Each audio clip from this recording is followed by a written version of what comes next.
मामे हो मामे हो मामे हो मामे हो मामे हो मामे हो मामे हो मामे हो। अरे मूर्ति मारे लो फिर तिरसाकर मधु के याद पड़ जाए। तिरसाकर मधु के बहन है। जवान मूर्ति मार दलो कौन मारी रे जीवन में मुर्गी मार के काटल को सुर्गी काट देलो 10-15 मिनट खाती मुर्गी रहे बाकी बॉडी वायरल हो जोन मूर्ति आओ बाबा बेटा आओ आओ बेटा आओ मामी बेटा आओ आई आई प्लीज प्लीज आओ अरे जो दिख रहा है वो दिखाइए प्लीज प्लीज। ये चंदा आओ पुलिस चंदा अच्छा राहुल जी के काल में के प्रेमिका है बोलू की ओकरे अकाउंट ढेर जगह मारो मामी हीरा हीरा देखिए सीख जी आरा कने डेरा ले लोग आरा अरे भाई जाई सदी कर आरा डेरा ले लोग तो सब सीख जी और छुट्टी चंदा ओट डीजे काल में राहुल जी के माल के बताओ आओ बाबू थोड़ा सा आओ थोड़ा सा मरवा लो मुर्गी मरवा लो बेटा आओ बेटा आओ मामी बेटा आओ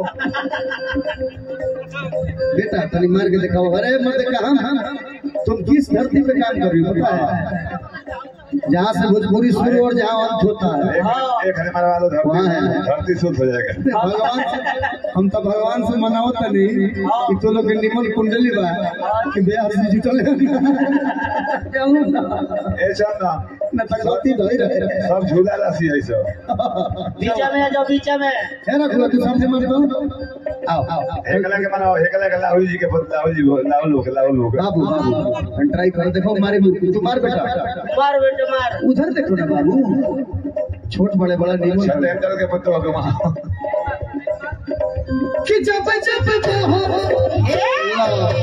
एकरा नौ छोटू हेबे नहीं ए चंदा छतेंद्र के पत्तो को बताओ छतेंद्र के पत्तो के आप ही दिखा दीजिए ना मैडम प्लीज। राहुल जी के प्रेमिका है राहुल जी के प्रेमिका दिखा दो घरे बारू हाथ जोड़ते नहीं घरे बड़ू डीजे काल में राहुल जी के ज्यादा ना मतलब सब लोग छतेंद्र के सब लोग चलिए कि जब बहावे चयती बयार हो हमारा से होई ना जवनी संभल हो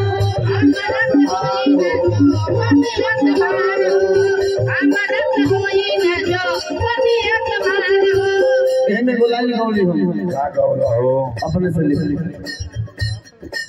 कि धीरे धीरे टूटल जाता मनवा के आस हो टूटल जाता और के पीछे बहुत बवाब हो अरे ताला की ओई बना राजा कमल बस हो